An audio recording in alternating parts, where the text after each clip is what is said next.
So, I think number 4. I put on the wheels on the chassis,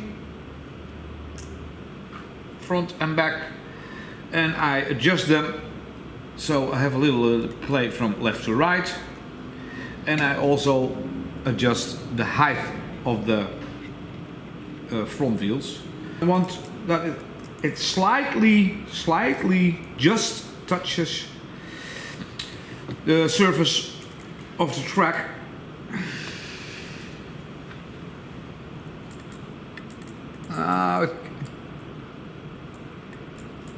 It can be a little bit more down, but when I counter that, I saw when you are now above the surface of the chassis, that's really I don't want to have, because here are your guides, your brakes, and those two can interfere with polarity on the track. So I will change that with smaller rub screws, that's for sure.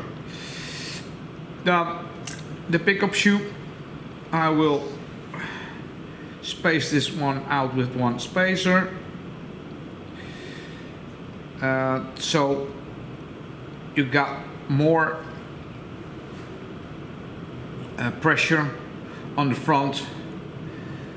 So that's also one thing. And then one of the main things of the rule set is that you have a ground clearance of 1.8 millimeter. And I don't have something to measure with anymore, because this is a 1.75 and I have a 1.85, so I lost mine.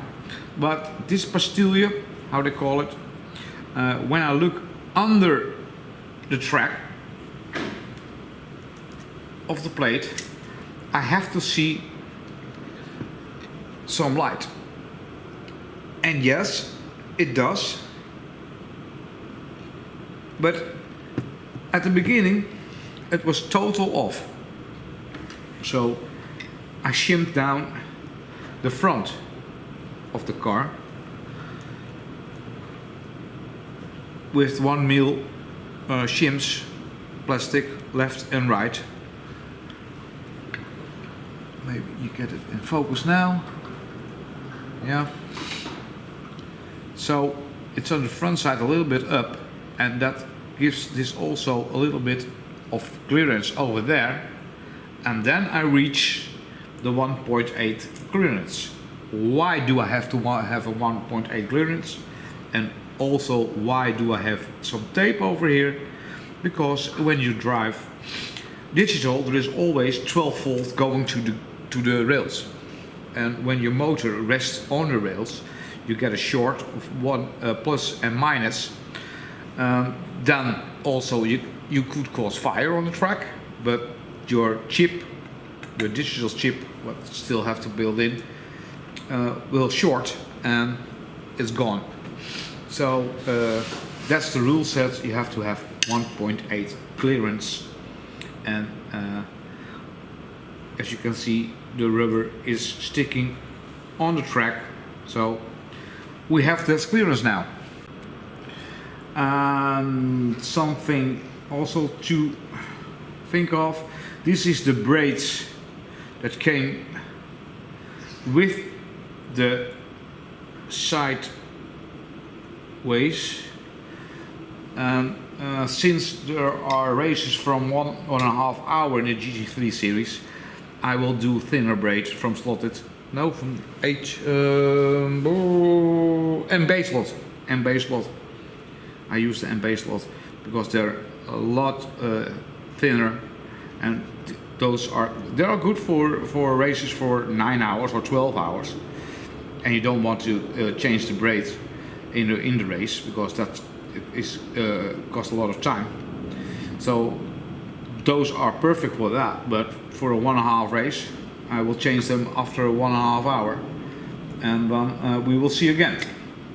So where is the shim? So I adjusted the front wheels now. Got new grub screws in it underneath, and as you can see, they're touching the ground, but they're almost spinning free.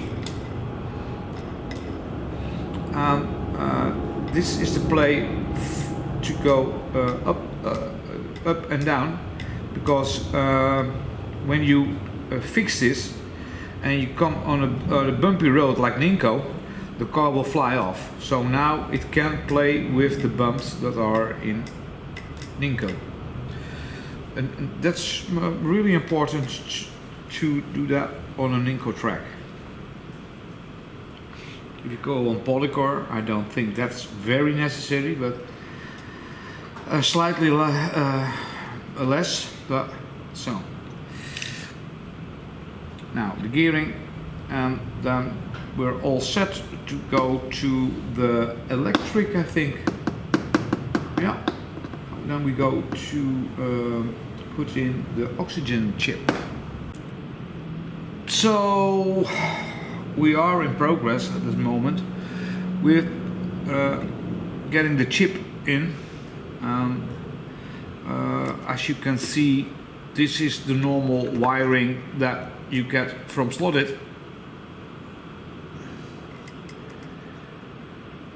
but that's a lot of material and weight. The flexibility is not that good, so I use my own NSR wire. So here is the capacitor, and we're going to the motor from the back side. So I will isolate it with fluid, and now we're going to do the front side.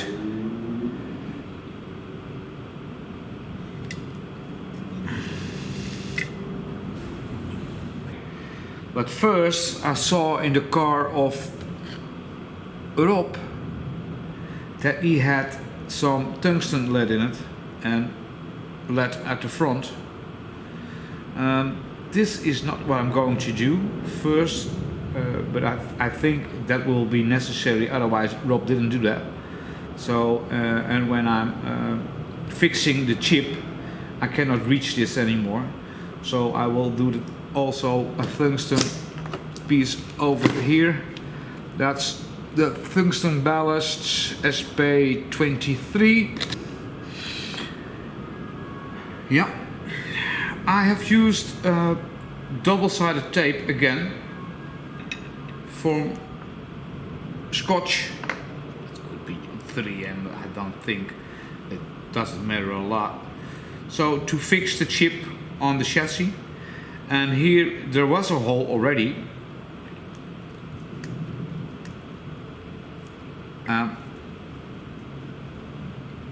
This is this hole. I enlarged the hole so you can easily watch with the IG IR infrared LED, so that it can read the lane changers. So as you can see, I think this part is a little bit messy with the soldering. So I have over here liquid electric tape.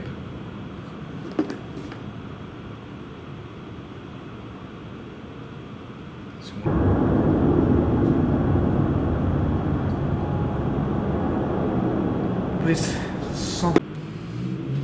So yes, I'm happy with that, and maybe you saw it already in the footage, but here you see the antenna, and I did some shrimp plastic on it, tube, and a little bit a drop of glue to reinforce the antenna of the chip, because this is one of the most vulnerable points of the chip.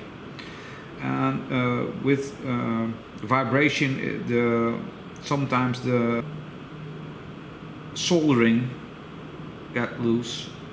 So I always reinforce that, and I never had any complaints after that anymore.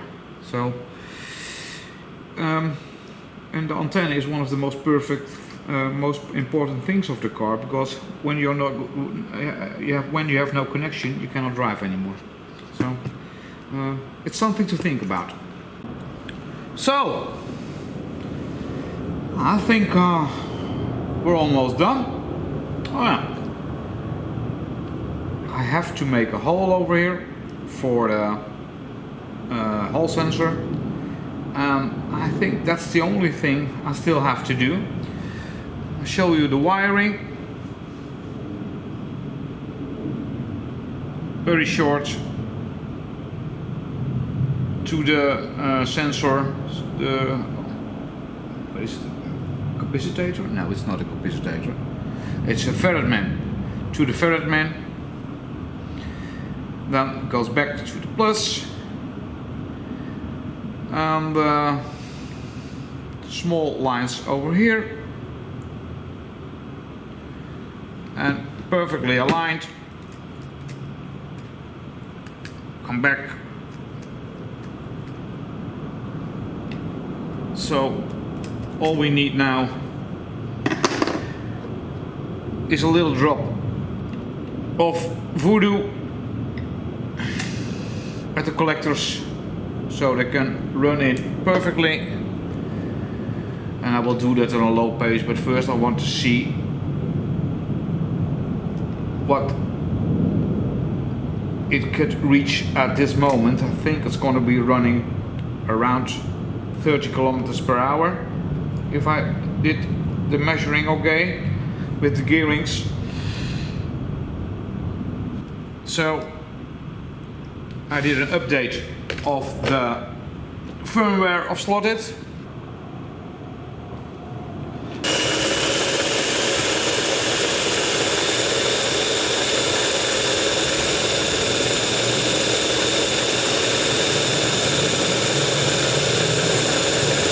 And it's running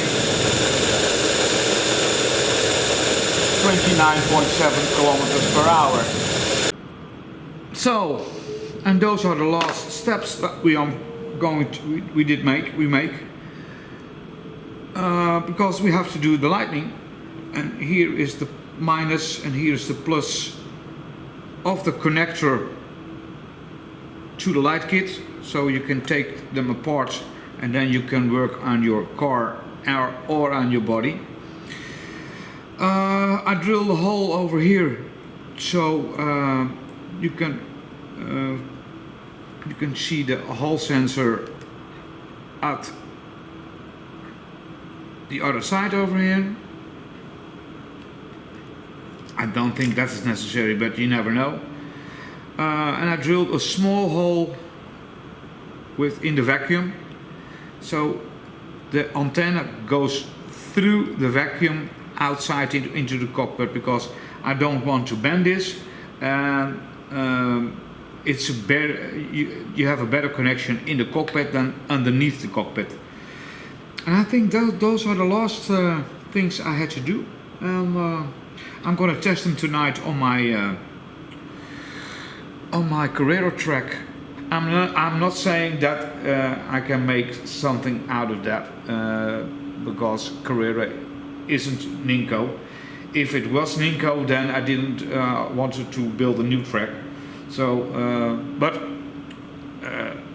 you get you're getting the feeling how it drives and how fast it is, etc., etc. So, does anybody want to see my lights? 6767. Yoo-hoo!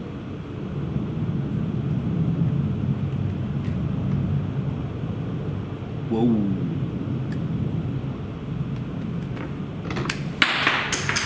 Can live with that. It's of course impossible to drive very quick laps. filming at your own, but I will give you an example how it drives. And I'm not driving now, of course, on full throttle because it has no sense, but I will show you the best lap times that I drove. And I'm pretty happy with it for the Carrera track. I would not know what it's going to do on Inco, but for now it's okay.